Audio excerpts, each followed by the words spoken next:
Tuhan adalah gembalaku, takkan kekurangan aku.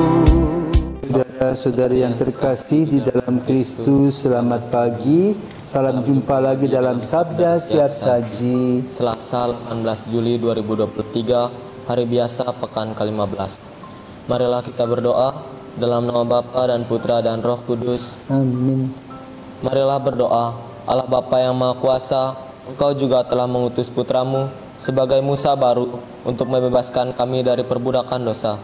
Semoga berkat karya penebusan Kristus, kami Kau anugerahi kehidupan baru. Sebab Dialah Tuhan pengantara kami, yang bersama dengan Dikau dalam persatuan Roh Kudus, hidup dan berkuasa Allah sepanjang segala masa. Amin. Tuhan bersamamu Dan bersama rohmu. Inilah Injil Yesus Kristus menurut Matius. Dimuliakanlah Tuhan.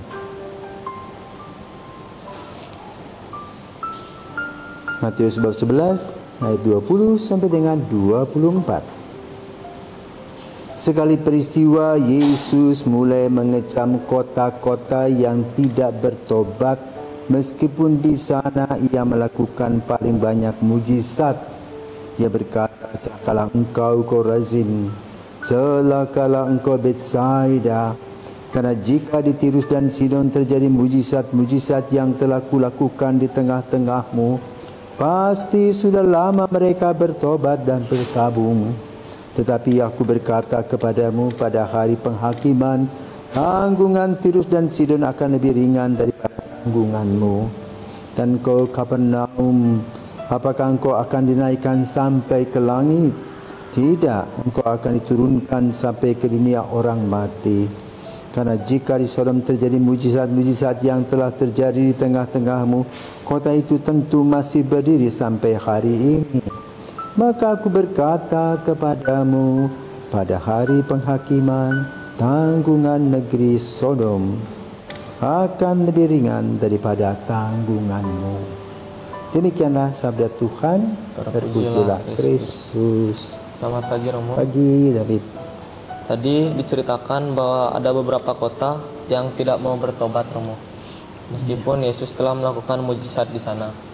Menurut Romo, kenapa sih beberapa kota-kota itu tidak mau bertobat? Selamat pagi David. Pagi Romo. Jadi kita harus melihat pada sejarah latar belakang. Ya.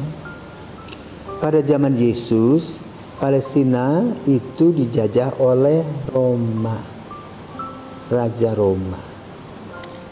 Namun di sana pun juga terjadi kelompok-kelompok agama seperti yang kita tahu, Farisi, Saduki, dan masih ada lagi kelompok lain. Nah, kelompok lain itulah yang sebetulnya masih termasuk dalam kelompok dinamisme. Pengaruh dari Zoroaster dari Persia, ataupun juga pengaruh dari Yunani, dari para filsuf misalnya Stoa. Dan juga kalau kita perhatikan Yunani, kita kenal dewa-dewi Zeus, seperti itu. Jadi masih menyembah seperti itu. Biarpun Yesus sudah memberikan mujizat, tapi mereka hanya nonton saja, tidak mencamkan kejadian itu. Maka tetap saja ke para ahli nujum, sehingga iman mereka ini ada di tengah-tengah, di dua kaki. Di satu sisi mau mengikuti Yesus, tetapi di lain sisi masih memegang kepercayaan mereka terdahulu. Dan itu artinya menduakan Tuhan. Maka Yesus dengan cukup keras berbicara tentang hal itu. Dan pada zaman kita masih ada juga orang-orang Katolik yang pergi ke dukun-dukun. Juga ada dukun Katolik, Kristen dan sebagainya ada. Ya, menjual Yesus.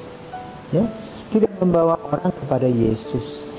Maka dalam gereja Katolik, orang dibawa ke Ekaristi. Di sanalah Yesus yang memecah-mecahkan roti. Kita mereka Ekaristi, kalau kita sakit kita minta. Apa yang paling baik yang Tuhan mau berikan kepadaku? Bukannya aku yang mau, tidak, tetapi apa kehendak Tuhan dalam diriku, sehingga kalau memang harus sembuh. Kalau tidak, maka Tuhan punya rencana lain di luar pikiran kita. Jadi janganlah menduakan Tuhan. Datang dan percaya total. Itulah yang diharapkan oleh Yesus. Maka kita diajarkan untuk mencintai Allah total, juga mencintai manusia total. Bukan kepada hal-hal yang berhubungan dengan berhala-berhala, yang kadang-kadang menyesatkan. Maka kita bersyukur kepada Yesus yang telah memberikan kepada kita undangan dan kesempatan untuk ikut ambil bagian dalam sakramen Ekaristi.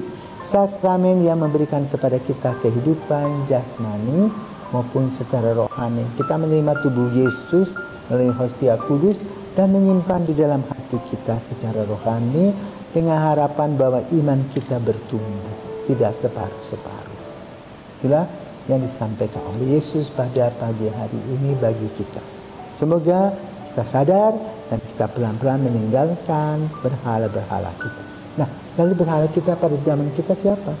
Duit, ya, uang itu berkuasa. Banyak kasus-kasus keuangan itu yang membuat manusia lupa. Kenapa? Itu bisa menciptakan daya nikmat. Ya, dengan adanya uang tadi, orang terikat, bahkan orang menjadi serakah, orang bisa menjadi sadis dan kejam, bisa membunuh dan sebagainya. Inilah berhala baru. Ya. Semoga kita sadar bahwa uang itu hanya sarana. Kalau kita mati, berapapun banyaknya ditinggalkan. Tetapi Tuhan yang kita pegang akan senantiasa memberikan kepada kita keselamatan dan kehidupan. Ya, selamat pagi, Tuhan memberkati.